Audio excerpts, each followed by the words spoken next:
Hello, YouTube. Welcome back to the RPG Daily. I'm Richard Quiner, and we're back with the Game Master's Craft, episode 10.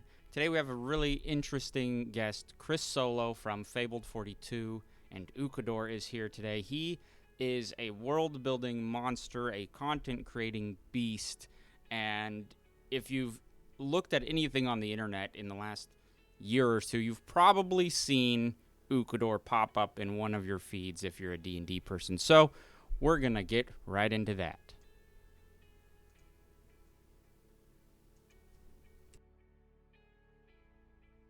Yes, sir.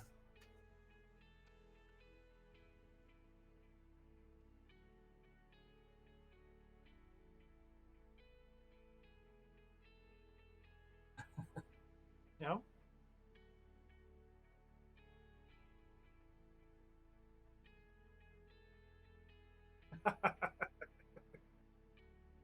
Yeah, yeah.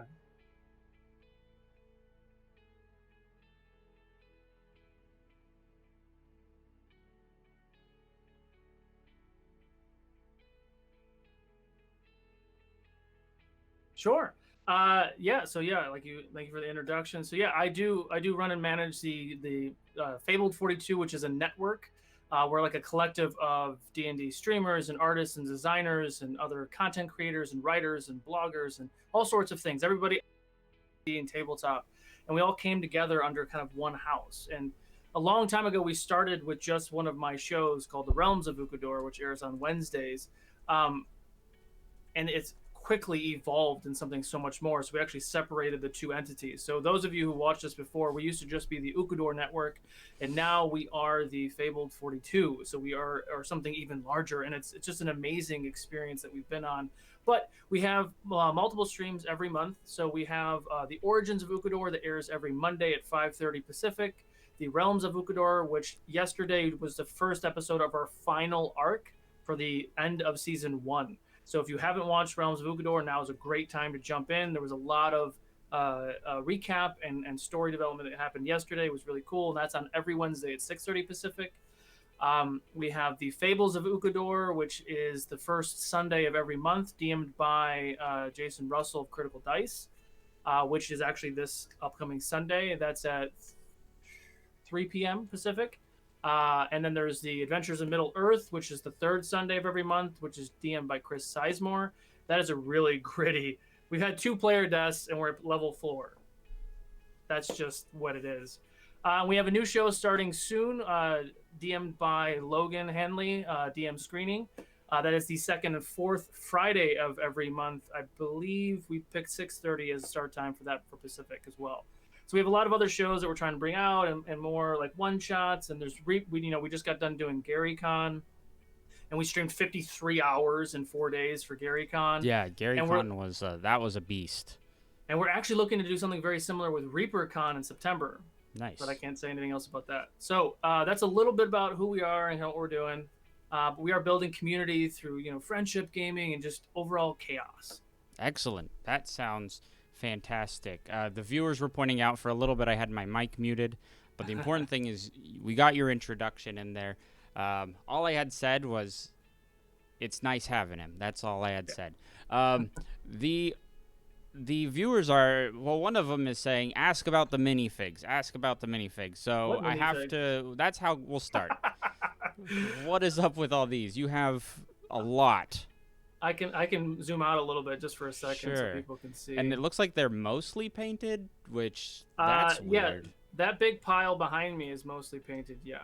Let me get back in there. I think it was right about there. Yeah. So I have quite a collection. It's been growing over the past 2 years. The funny thing is, and we'll probably get into the nitty gritty of it later. I've only been playing D&D for 2 years. I only got back into it 2 years ago, right before we started Realms of Ukodor.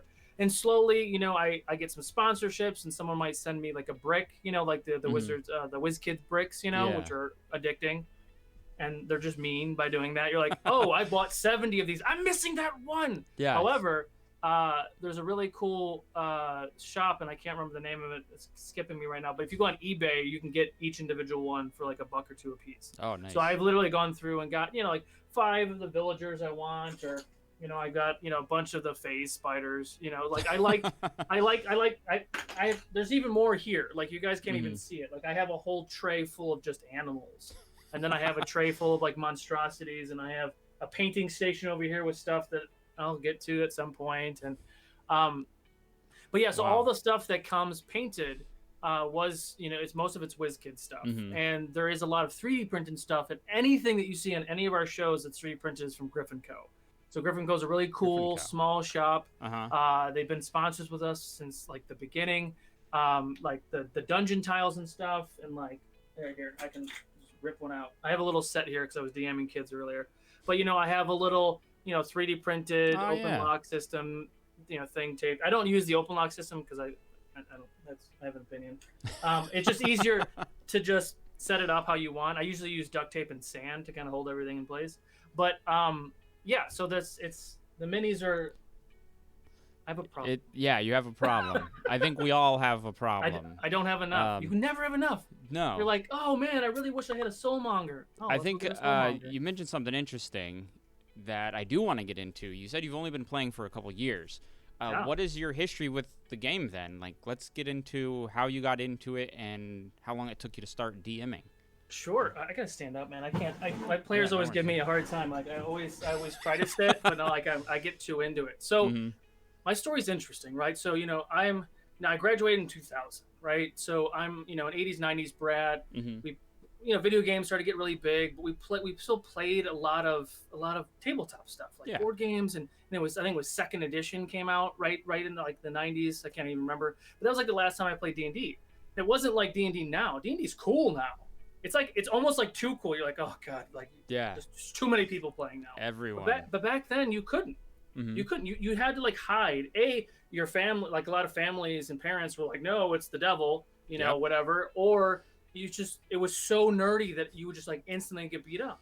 And I'm like, I'm 5'8" right now. And like when I was in high school, I was 5'6", like 120 pounds soaking wet. And like, yeah, I'm not, I was an athlete, but I wasn't a big athlete. So I'm like, I'm not going to sit here and try to, find other ways or whatever. Long story short, I stopped playing D&D my senior year of high school. I was really focused on football and track and all that stuff. And then, I ended up going to the military. And I was in the military for, on and off for like 12 years, plus some college and all that jazz. And then, I went to San Francisco, went to film school, got, degree in film producing and video editing. And then I got this new job where I was kind of a producer for, this company. And one of my bosses was playing D&D. And he's like, hey, we're playing D&D. I'm like, people still play D&D? And he's like, yeah, come on. I'm like, oh, cool. And it's 5th edition. I have no idea, right? I have not been watching. I don't watch anything on TV or on social media or YouTube or whatever. No idea about Critical Role, any of that, right? So I'm like, cool. We played. I was like, oh my God, this is amazing. So I've been a storyteller for like the past 15 years. I have 18 scripts for TV shows. Each one takes place in a different time period. Like I have 1710 Ice Pirates up in New Brunswick. I have like space, like a whole like space thing. I have an alternate 1972 as if the Cuban Missile Crisis started World War III. Like I'm a filmmaker, right? I'm a storyteller. So I have all these things, and this. You're in LA, right? Do the script. You're like, yeah, this is really good. Cool. We need 45 grand to shoot a pilot. Ooh. Yeah. Not gonna happen, right? And then you try to shoot a teaser and whatever. So I have all this content. Cheap. That's a cheap pilot. That's cheap. So like I have all this stuff in my head, right? So I'm like, okay, whatever, fine. So I played D&D. It was great. Didn't like him as a DM. Didn't really like the game, but I was addicted to it. I'm like, cool. So I started doing research. I found a bunch of things on YouTube. I can't even remember. Like Dwarven Forge Cast, I think he does really good breakdowns of like character sheets and like how to play the game. I'm like, ooh, cool. And then I found Critical Role. So then I started watching Critical Role. And the funny thing is, I'm like 6 months older than Mercer. So, and Mercer's like, I think one of the younger ones in that group, like they're all in their 40s or whatever, right? And I'm almost 40, and it's fine. So we all are just, even though we grew up in different parts of the world, we're all very, very similar. Just how you grew up, the media that you ingested and all that, right? So it was just like watching friends play D&D. And I was like, oh my God, this is amazing. So then I watched and watched. So still very well connected in San Francisco with all the actors and stuff. I'm like, I made a post. I don't make many Facebook posts, but I made a post. I'm like, hey guys, I'm thinking about DMing a homebrew world for D&D. Is anyone interested? 485 responses. To date, still the biggest post of my life. And I was like, oh, okay.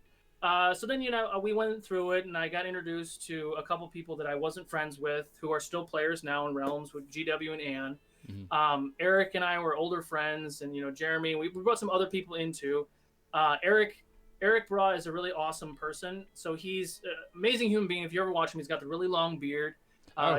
He's a voice actor. So he does Draven for League of Legends. If you want to throw a name drop out there, and he plugs it all the time, and it's just really awesome just to hear his voices and stuff. And it was actually really, I'm squirreling a little bit. So the reason my company name is Squirrel Films, because I squirrel. So just gotta ring me back in. All right. But in the beginning, when I used to do character voices, because I'm not character, like I'm not a voice actor. I mean, I think I'm really good now. But he used to laugh, and not on purpose, but he used to laugh, and it would crush me. I was like, I was really trying. But anyway, so that's a long story. So the interesting point of all of this is that moment where I played D&D with my boss and my coworkers, and then, watched Mercer, and then I watched Mercer, and then I watched Mercer. I literally binged like the first half of season 1 in like a row, like 2 episodes a day kind of thing. And I was ready to give up, man. I was ready to give up storytelling before I found D&D, and I am not kidding.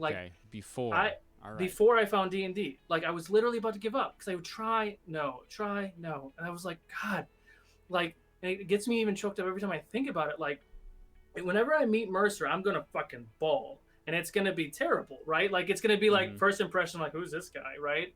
But it's like he literally saved my life. Like, watching him and watching his storytelling, we have a lot of similarities. It's like, wow, I really want this.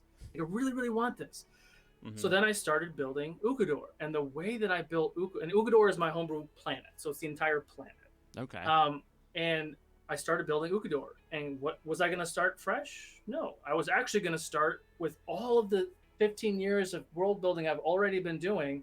So I brought in all of these different all the scripts, like taking all the names and actors and everything in the scripts, and those are NPCs, and taking the locations, and so I built Ukodor from that, and it was a wild experience, man. It was a wild experience. That sounds like a crazy roller coaster of the last couple of years, and I'm hearing you say this, and I relate completely because I had a very similar experience to that.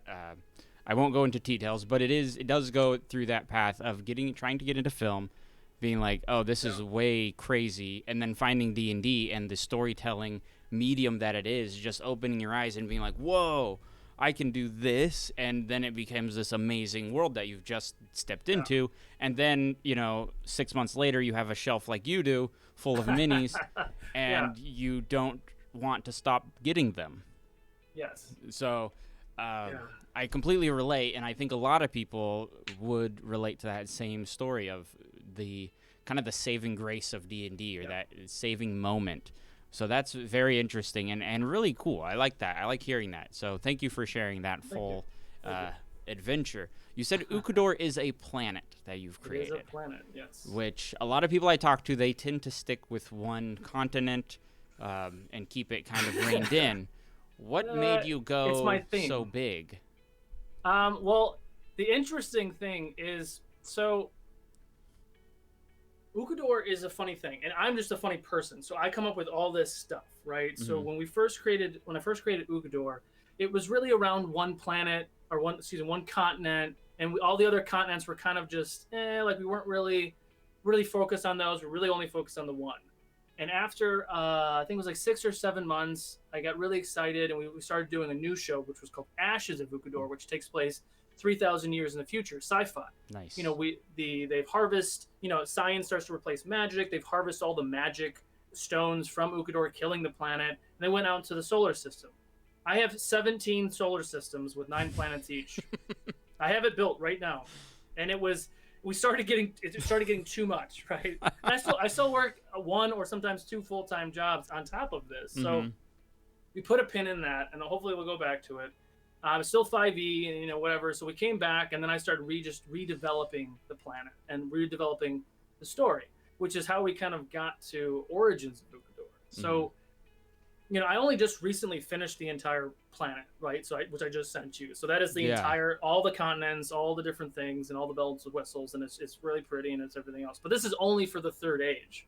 So I've also broken up Ukodor just to make things easier on myself, right? Mm-hmm. Into different ages. So Okay, yeah. Realms of Ukodor is in the third age. Origins, which is Monday, is in the second age, and Fables is in the first age.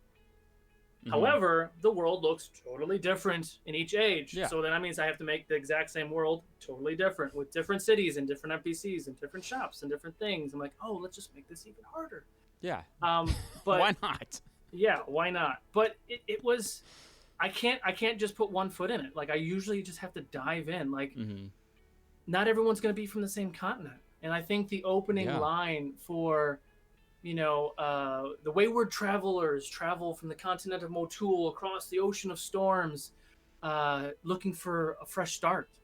So like Saros and like the main center continent that looks like a bull was where the story was going to take place, but people are coming from all over the world. So you can't not have the rest of it built. Like I've always questioned that. Like Forgotten Realms has been around for a long time. Why is the rest of the world not built? Like it's just all like Shadowland or just let's make it up later kind of stuff. And it's always just that one main continent. And I doesn't mean I am right or wrong. Like they focus everything. They have a lot of lore that everything's in that one spot, which I will still only focus on. Right. So I've actually opened the door to other DMs who want to create their own content in the world of Ukodor in some of the other continents that I will never touch. So they can literally have their own homebrew game campaign in the world of Ukodor on a different continent and create a bunch of lore for that. So Ukodor is becoming this community-based world. Which is interesting. And I pulled up your picture here, and I'm looking at it, and yeah, you have so many different places where just the names, looking at it now, the names are giving me like, oh, the Shadowed Expanse. That as a name is a story in itself. Like, how did that happen? Where is that? So that is crazy. That's crazy, man, that you came up with all this. That's insane. And most people struggle to come up with one town. And here you are filling in this world. So now here's the question. I want to ask you a similar question. Parents get this all the time. What of these places is your favorite? I know that's hard to pick. It's like children.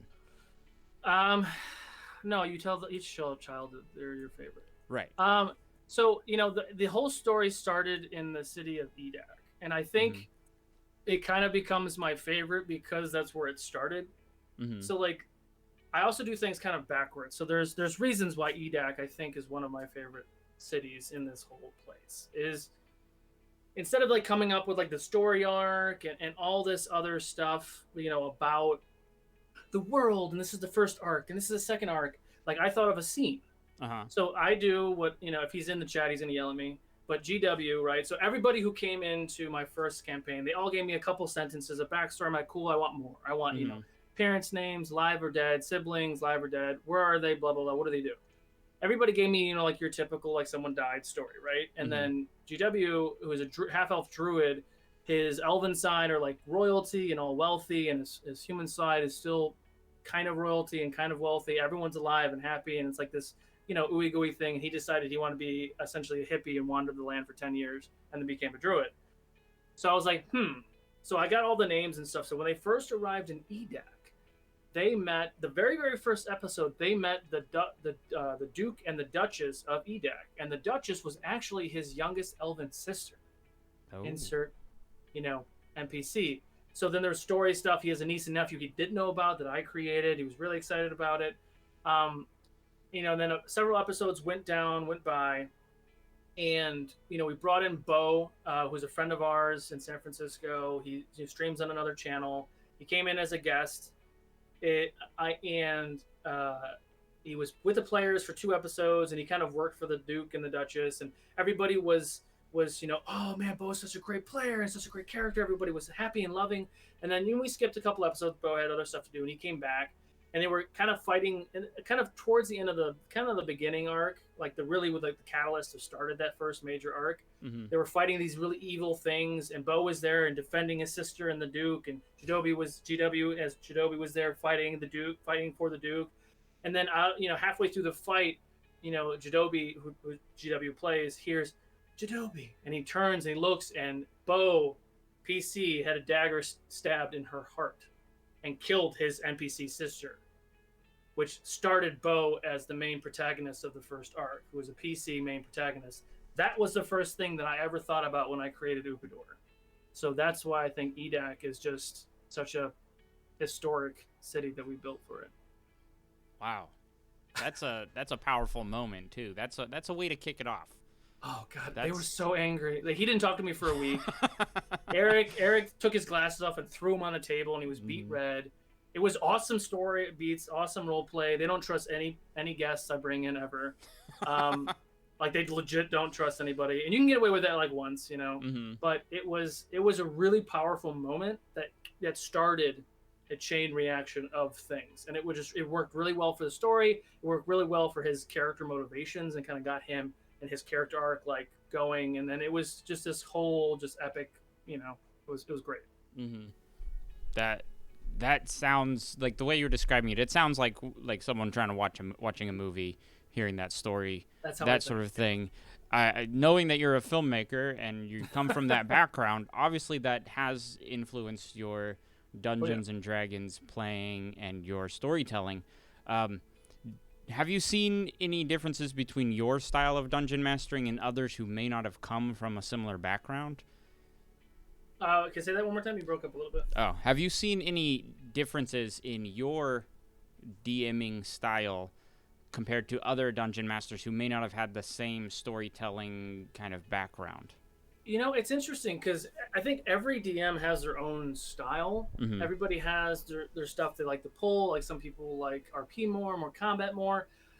I think, like, it's my world, but it's their story. And that mindset, I think a lot of DMs don't translate very well. Like, it's my story, it's my story. Like, in the beginning, I used to have like outlines, like I also developed some video games way back in the day. So like, literally the story tree, you walk here, you have 3 options, and then you go this way, right? And it trickles, and it's railroading, right? So I'm really good at improv. We proved this with the Gary Kahn create your own adventure thing, where we made it up as we went, and you could barely tell the difference. We actually had more fun with that than we've had with other stuff. But I do improv a lot of stuff. So like, some of my cities are built, some of them aren't. Like last night, the players were talking. They started talking about, they've been gone for 10 months and they're getting ready to figure out how to fight the end boss, right? They started talking about the city. I'm like, oh no, I don't have that city built. Crap. So I'm literally, like, as they're talking and role playing, I'm literally building the city. The shop names, the shopkeepers, what they look like. And in 10 minutes, I threw it together. Like, I have a pretty good template with that. But, like, it's just about finding what works for you. That's, option 1. But then option 2 is being confident enough to, when your players don't, there's players that match a DM everywhere. Yeah. So, if you're really set in stone on these players, but they don't jive with how you play, something's got to give. Either you change your style, which isn't easy and not really possible, or, maybe this isn't really a good fit. Maybe we bring you on once in a while when we do the things that you really like, right? Because there's no reason like to drag it on if it doesn't work, Yeah, that's a good point. It's a funny thing. That's something a lot of people recognize. DMs and players have to match. But it's kind of like a relationship at times, where sometimes you're just comfortable, right? You're just in it, and you're like, I'm playing a game. This is fine, and even if it's not great, it's better than not having it. So people get a little afraid. Sure. Well, it's interesting because, like, I don't even view it as a game. So like, I'm all about immersion. So like, I bring it, and I also know as a DM, like, if I'm coming, like, all right, so you guys are at the shop, and the shopkeeper's like, hey, what do you guys want? The players meet me at that level. But if I'm like, hello, what would you like? What would you like from our shop? We have all sorts of items. And if I come with that intensity, then all of a sudden they're like, oh, we have to match this. Yeah. So like, I continue to push those thresholds and try to get people like, excited about the thing. But the I totally lost a really good train of thought. The thought about the storytelling and the immersion, right? And I'm super guilty of this, which is why I go back and kind of watch a lot of these episodes. when I'm a DM, I'm like, all right, so go ahead and roll perception. Cool. Then Roman Dyer is one of my staple NPCs. So what would you all like to do? Would you like to go? Let's go get some stealing on, yes? Mm-hmm. But when I'm Roman. I am no longer a DM. Like I forget about DMing. I forget about perception checks and everything else. I am really really in it. Like I'm really the character. We had some really good roleplay moments yesterday where Roman, who is literally Roman, even though he sounds like dude Gatto from episode 1, I had him first. Let's just put this out there. I played him in Ultima Online in 1995. I did that voice. Let's put it out there. Nice. But nice. Roman was one of the first NPCs the players met episode 1. He shape changes. He's a rogue, but he's an elf. He does all these weird things.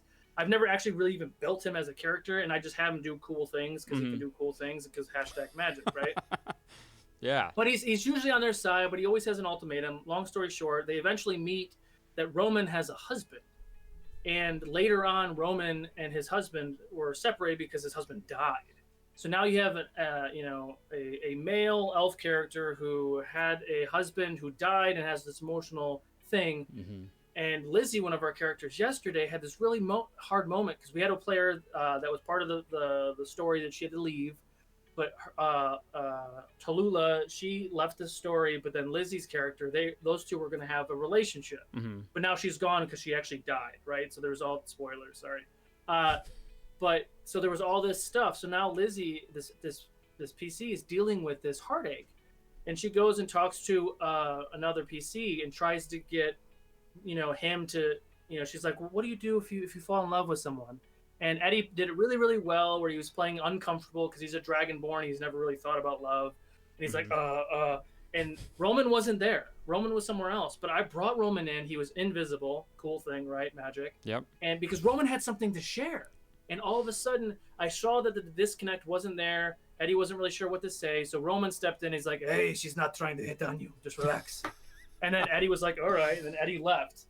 And then I said, sit down. And then I shared Roman's story. Up until that point, she just met him. He's a skis ball. He's off the rocker. He's really abrasive. He's all about just getting shit done. And shared this story about him losing his husband. And then she totally connected with that. It was a really good roleplay moment. It was a really good roleplay moment because I was in it. Even though I was in DM mode, I was like, Roman's in this. Let's do this. Like I'm feeling it because like all of these. This is why I'm crazy, right? I have all of these voices in my head. all these characters. You have Roman just sitting there giving you advice all the time. It was just so good because I felt it. Like I felt my heart like palpitating. I'm like, oh, Eddie, get the fuck out of here. Roman's got something to say. And I'm like, how do I do this? And I just did it, right? And it was just one of those moments where I was like, yes, if you what did I say? Lizzie's in the chat now. She can hear me. I said, if you feel that heart and you feel that you're connected, hold on to it for as long as you can. And it was just all these just awesome moments, and it's just like, wow. And it was just and just get you. See, I'm getting jazzed. Why I have to stand up? I can't sit down. I really can't sit down because of all that. But yeah, it's an infectious energy. You're like getting close to the camera, and I'm just like, I'm getting amped. I'm ready to stand up too, but then my camera would show that I'm not wearing pants, and we don't want that. It's so funny when I had meetings with everybody in the beginning. I'm super raw and upfront, right? Something people may not even know about me. I have Asperger's, so like I am super blunt, super to the point, really awkward. I'm not talking about D&D and other things that I'm excited about in all my stories, right? So I told everybody, look, I'm going to make you happy. I'm going to make you sad. I'm going to make you cry. I'm going to make you hate me. I'm going to pull on every single emotion because that's the story. It makes you feel like you're invested in this. Another example that Lindsay brought up in the chat was on Monday, right? So we have spoilers. If you haven't seen Monday, mute for a second. So much spoilers today. So much spoilers. So Monday, we have one of our players, Bree. Her work schedule shifted, so she'll be away from the show for 4 months. How do I get rid of Bree? Let's kill her. So level 5 players are on a boat. They fought a young red dragon and an elder red dragon. An elder red dragon in Ukodor essentially is an ancient red dragon in Forgotten Realms. Because an ancient red dragon in Forgotten Realms has like 300 something hit points. Like you see my big guys up there? Yeah, You can't even see. I mean, they're let me like pull 'em. they're up there. I see their legs. I'm gonna pull them down. So here is a Forgotten Realms ancient red dragon, 320 something hit points, right? Mm-hmm. In the world of Ukodor, this is an elder red dragon, and it has probably 1,000 hit Oh, points. okay, yeah, because Forgotten Realms monsters are kind of weak sauce. Well, and I also buff my players a lot. So Yeah. this is the ancient dragon. This is an Ukodor ancient dragon. Okay. It's a lot bigger, Yeah. and it probably has 2,000 to 3,000 hit points, depending on how old it is. Mm-hmm. So it was a very hard thing, but it was just a funny moment because so we had these two dragons. The players were like, "Oh shit!" And then a kraken showed up. Technically, it was a young kraken. Everybody relax. But the kraken, because they killed one of the young dragon and fell into the water, the kraken actually saw the blood and was like, "Ooh, dinner!" And it really, really likes red dragon, so it ate the baby dragon, and then it started fighting the big dragon. So the players at first thought, "Oh shit, it's gonna come destroy the ship," but it actually got the big dragon out of the way, right? Mm-hmm. So it was a fun story moment. But anyway, long story short, prior to realizing that Bree was leaving, I had planned on the players starting at level 5 or 6, my version of Tomb of Annihilation in the world of Ukodor. So guess what happened the day right before Bree died? The Soulmonger showed up. So she died, and he has her soul. So they tried to revivify her, and it didn't work. Mm-hmm. And they're like, what? And that's how we actually ended the last episode.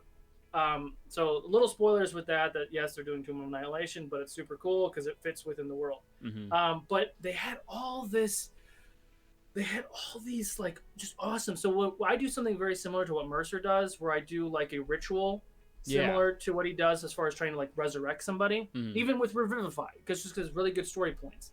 But I always usually do six runes that pop up. So it's not just 3 people bringing something to the table. I have 6 runes that pop up whenever whoever activates it.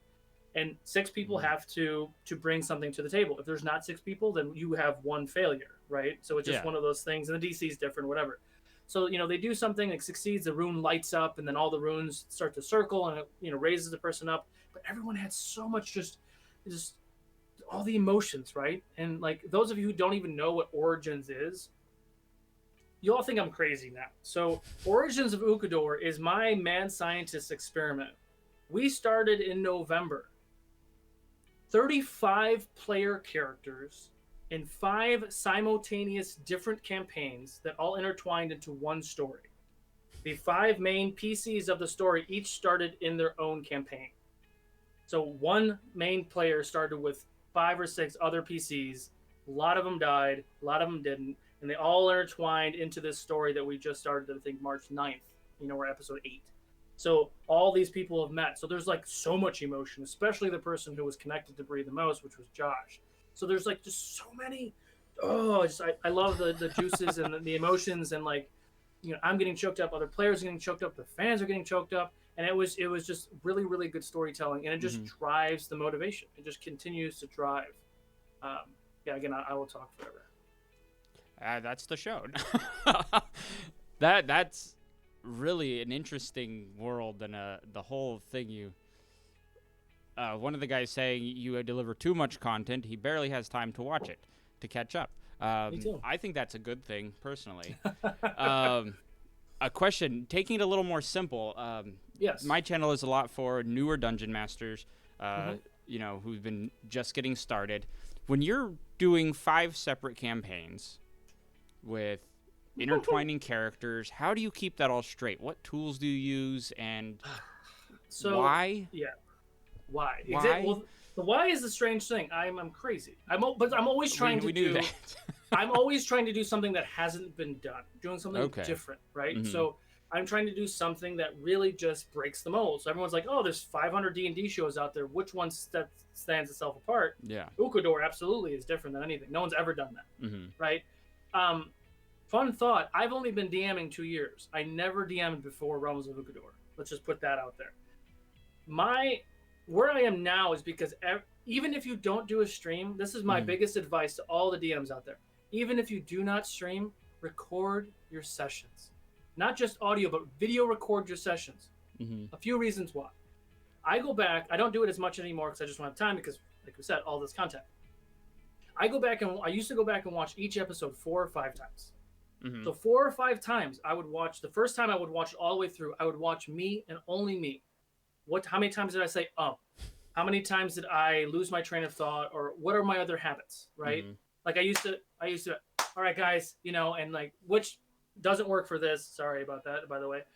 It doesn't work quite for this, but it's just all what are my target, what are my ticks, what are my habits, right? Mm-hmm. What did I do right? What did I do wrong? I'm taking notes, taking notes, taking notes.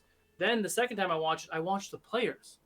At what point when I said, and then he steals all your gold, did the player go, oh, or did the player go, oh? That's huge. Yeah. That's huge. Did you just crush that player and have them disconnect from the game? Absolutely. So there's so many things you can learn from yourself just from watching what you do and how you do it and everything else. So that is my biggest thing. The other thing is this organization, which I think we talked about in like the world building. Yeah, we touched on it a little bit. Yeah. So I didn't do this in the beginning, and I wish I did. I used to just have a series of notebooks. So like here are all the games I play in and DM in. I have a notebook for each one. These are all currently active campaigns, which is ridiculous. Yeah. But that's okay for like quick notes, but they have to live somewhere else. So I've been using Google Sheets and Google Docs a lot more now. Mm-hmm. So I have, for each city, I have a template. So each city, it's its own thing, which is just like a spreadsheet, which is just your staples, right? I don't even know if I have any of them up right now. I don't. But it's like you're in your general store, leatherwork, blacksmith, armorsmith, weaponsmith, arcane shop, potion shop, maybe another magic shop, some sort of traveling goods, maybe a keep, barracks, temple, right? Yeah. So I have that template, and then I copy and paste in all my cities. I've done, not all of them, I've done a good amount of my cities have already been built. They have an NPC, everything's connected. So when someone goes there, I already know. Or someone even references a city, and I don't have to make it up on the fly. Yeah. But I do have like name convention sheets, so like I have pages and pages of names and things. But going back to your question about origins, so I used the same thing. So I have a spreadsheet that I can show you later if you want, and it literally shows all of, like, I really want to just show everyone right now. How do I do that? Here, go ahead and send it to me, and then I can do a screen cap thing for it. Let's do that. Let's do that. So we'll hold on some technical stuff. I don't even know how I can do that. Because it's easier said than done. Like, how do you? Let me see this file. But yeah, so like the interesting thing about all of this really is just you try to be as organized as possible, but also be flexible as possible, right? Yeah. So it's about just really figuring that part out. So you want Facebook or Discord? I have Facebook open, so just link it in there. Yeah. So yeah, it's just about being flexible. So like even though I have these cities built and someone wants to go to something that isn't there, then if they've never been to the potion shop, then the potion shop becomes the bakery. Yeah. And you just change your personality a little bit, and then it just works.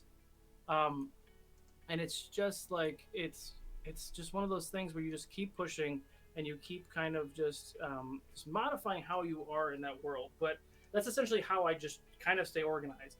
And I also cheat too. Like if you all seen I don't think I could ever DM at a normal table again, because I am so used to my 5 screens plus a DM screen with notes and different like cheat sheets and things up. Like it's ridiculous, right? So I have just so much information everywhere. Wow, yeah, that's a lot here. I accidentally covered up your face for a little bit, but I'm just gonna. No, you're good. Do this, and we'll do a little of this. Technology. There you go. Improvising, see? Yeah, we can. Right? Hey. Acrobat, here we go. I guess I could have just taken my camera off and shown it too. That might have been easier. I don't know. But we don't need easy. There we go. Yeah, so I mean, yeah, essentially it started off with, okay, so I have these players. So I built out the 5 different campaigns, and each campaign had one of the main players in it. And then, I did did auditions and interviews and stuff with all the other players and things that came on, and started inserting all the players into this, and everything's color coded.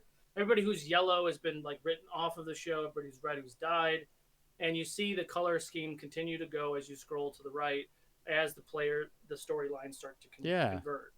And but each storyline started somewhere totally different, and the time frames for them also overlapped. So there was a moment where the blue group 1, ran into a convoy of slavers that didn't have anybody in it, and they actually passed that convoy about 4 or 5 days before group 4 in the orange bumped in that same convoy that had a bunch of slaves in it, and they ended up encountering and engaging with that. So like, what would have happened if the first group would have engaged with them before they got the slaves, right? How many people would have been alive or dead, or how would have things changed? So it's been this crazy, it was just a really fun thing to put together and watch it just come together. I mean, it was exhausting because every week I had to remember because we did like Game of Thrones, right? Every week it was an alternating storyline. Yeah. Like, I had to remember which group it was, and someone in like 2 weeks was asking me a question about the character. I'm like, talk to me in a week.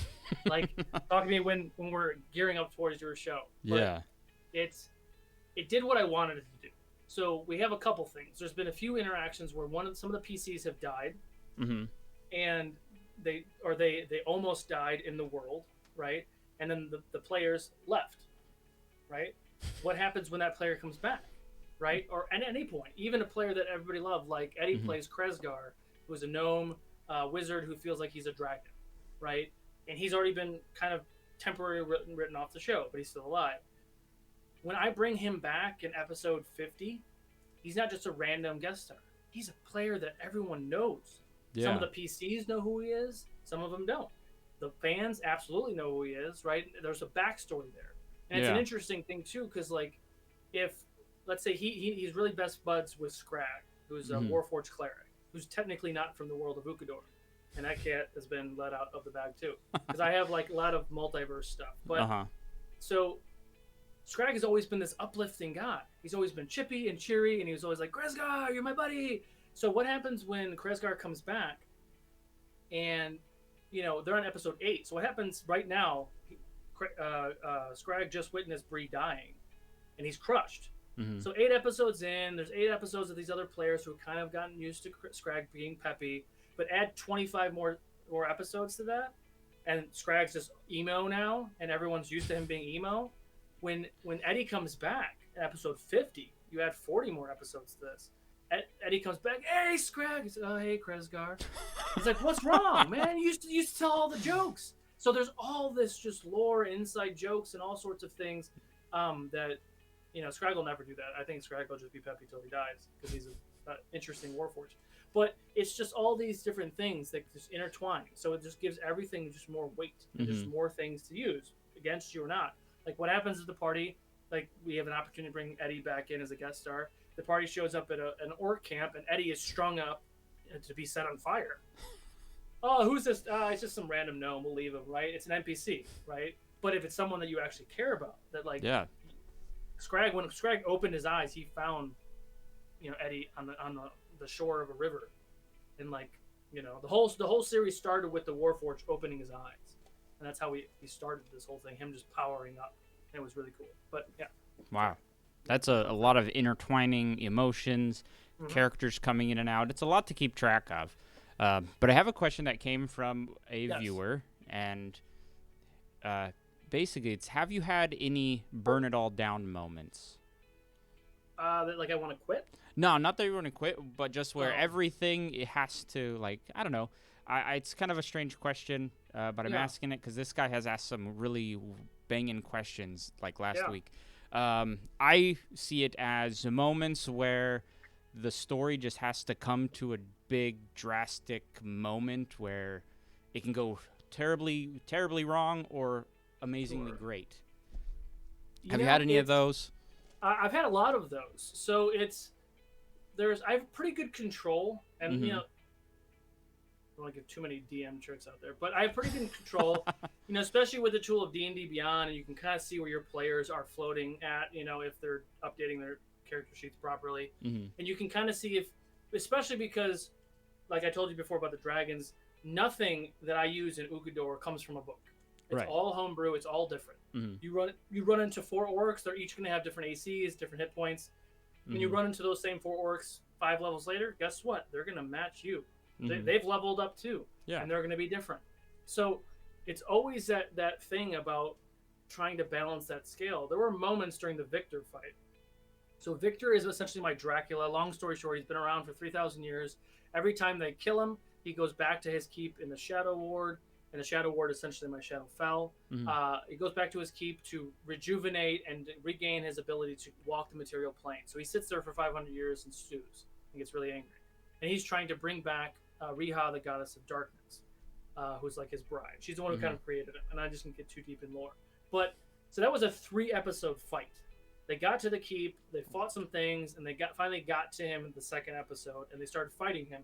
And he was in this form, which is like he turned himself into like a giant demon thing, right? Yeah. So as he was fighting them in that, he was hitting really hard. Mm-hmm. And the players and I, we had a long conversation about this because they didn't really understand initially, because they were level 17 and they're all like resistant to fire. A lot of people are immune to like lots of different damages and things. So I created an entire school of magic called corruption magic, which is shadow-based magic. So I have 10 spells in every spell slot, right? Mm-hmm. So I have a whole school of magic called corruption magic. Well, guess what? None of you are immune or resistant to any of that, which worked and didn't work in certain regards. So he was doing like 60 points of damage each hit, and he would have 2 or 3 hits. He has 2 reactions and 5 legendary actions every round. And it was, I think we got through 5 rounds in the second show, and the players were looking rough. Like they only had a couple spell slots left. There was also 2 shadow demons there, and it was this huge thing. So I continued to push, and DMs they push the narrative around however they need to push it around, right? They continue to push. But the final episode where I realized, because when you're in the heat of the moment, you don't really realize that, hey, my players are out of spell slots and you're only a third of the way into this fight. Oh shit. So you tone down maybe like the shadow demons hit points a little bit. Maybe it was a little too heavy. But overall, they did really, really good. Like Lizzie, who's in chat, who plays Cerise, the Ortu, which is a fairy folk race, has a gate cube, and she summoned an elder green dragon who happens to be an ally of theirs. He showed up, kind of pissed, but he helped fight some of these creatures. And they continue to fight, and they continue to do things, and they continue to surprise me. And it was always awesome when I give them all these tools, and you always think that like the players will forget shit, and they do. They forget stuff all the time. Oh yeah. And in the moment where I was like, oh, this might be a TPK. So Victor started summoning Riha, who's the goddess of darkness, who is up there somewhere, right? She shows up on this little portal, and she has 4 chains on all of her limbs, and she's broken 3 of them. 3 of the 6 players were unconscious on the ground. A few failed death saves. Cerise, who's Lizzie, had 2 hit points hiding behind a throne. Another player went down. So 4 of the 6 players are unconscious. TPK is imminent. The druid had like 30 hit points left. Victor didn't have many hit points left either, because the druid turned himself into an adult or young gold dragon, which helped a lot. And then it came back with his like literally last action, because the next turn Victor probably would have knocked him unconscious, and Lizzie had 2 hit points left. So, and 4. Excuse me, 4 hit points. 4 hit points. So Riha only had one chain left. So if she would have broke the chain, I have no idea what would have happened. Like literally, they'd be like, "Oh fuck!" Like that's it. It was TPK. Sorry guys, end the campaign. But the druid GW came up with just a clutch thing, something I gave to him a few weeks back, which was he contacted the deity for our sorcerer to try to help her in a time of need. And he remembered, he's like, oh, the owl! And he's like, then he called out to the deity, he's like, please help us! And then you did the RP moment with the sorcerer, and her deity brought her back to life with just for the ability to make 1 attack. and she Oh. did Shatter, I think, and killed it with the roll and the damage, and it killed Victor. And it was this huge epic thing. Victor dies, she goes back unconscious, Riha gets pulled into the darkness, and literally there's a druid with like 30 hit points and the bard with 4 hit points near TPK. End of the story. It was just an amazing. Uh, but I do that. I do that a lot though. Like I do that a lot because Mm-hmm. if the encounters are too easy, then then you gotta get a chip on your shoulder. But I try to balance it. My players can confirm or deny this, but I try to balance it where you kind of feel a little cocky for like a few episodes, and then boom, I knock you back down a few notches. Like, all right, reality check, you know. But it's over the 2 years and the evolution of these players. They're now level 18. Old players would be like, all right, let's go head to Fastidious. Fastidious essentially are my hells, right? There's 12 levels of hell essentially. The old players were like, hey, let's go, fuck it, we'll go, and we'll just run there and we'll just get TPK. Like that's the old mindset. Now they're like, let's think about this. So if we do that, if we do that, this, oh yes, let's not do that. And like it's just the maturity and the evolution of the characters has been fantastic. It's just been fantastic. That sounds like a great time. And I do have a follow-up question on that. You were talking about a 3-session fight. Yes. Right? So a lot of times fights, it's a struggle for DMs to run a fight and keep the players invested for even an hour or two if it's a real difficult fight. Yeah. What did you do to keep the players so invested for 3 sessions? I don't. I mean, maybe players can answer that. I mean, so I think the story. I think the motivation, because Victor has harmed so many of the players, like their NPCs and stuff. Like Lizzie had a lot of her family that was trapped in some sort of prison by Victor, right? And Victor had done all these evil things, and so when they first arrived, they got to the keep. They knew this was a Victor fight. They got through the keep and had 2 encounters. I think they did a short rest, and then they got like to the end of that, and it was pretty much like the first half of that session was probably role play to get there. So maybe it was like 2.5 session fight, but the whole other part, whole other hour and a half was all combat. The second session was literally 3 hours of combat. I might have even been a little longer. I think we went long that second time. And then the third session was about 3.5, if not almost 4 hours of all combat. Like it was literally just combat. A lot. And I think we go back to like the filmmaking thing, right? Because it's a show. It's just, you're invested. It's just like watching The Wire or 24. You're like, oh, yeah. Like, what do you mean an hour's only happened? Like, it's just all these things, right? So you get so invested in the characters and the story and the NPCs that that's what drives it. And it works sometimes and sometimes it doesn't. And I usually pick up when it doesn't.